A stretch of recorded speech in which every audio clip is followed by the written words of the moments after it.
چی شده ما رو که اونی که از مجلس شراب بلند میشه گناهکار، اونی که از مجلس قمار بلند میشه گناهکار، اونی که از مجلس رقص و پاکوبی بلند میشه گناهکار، اما اونی که از مجلس غیبت بلند میشه چون از مسجد آمده بیرون خودشو گناهکار نمیفهمه، از مجلس تهمت آمده بیرون، آبروریزی مسلمان آمده بیرون، بدگمانی آمده بیرون، از مجلسی پر حسد، از مجلسی پر تکبر، از مجلسی پر خودبینی، نمامی، سخنچینی، تهمت، افترا، از این مسجد از این جلسه آمده بیرون چون ظاهر این جلسه به ظاهر اعتکافی بوده، مسجدی بوده، به ظاهر جلسه دینی بوده، به ظاهر تشکیلی بوده، به ظاهر طلبه‌ای در حوزه بوده، از اینجا آمده بیرون احساس میکنه گناهکار نیست.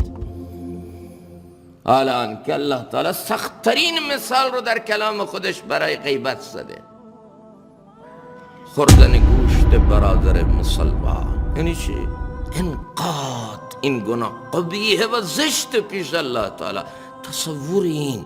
تصور این انسان رو رنج میده که فردی گوشت برادر مسلمانش رو بخوره.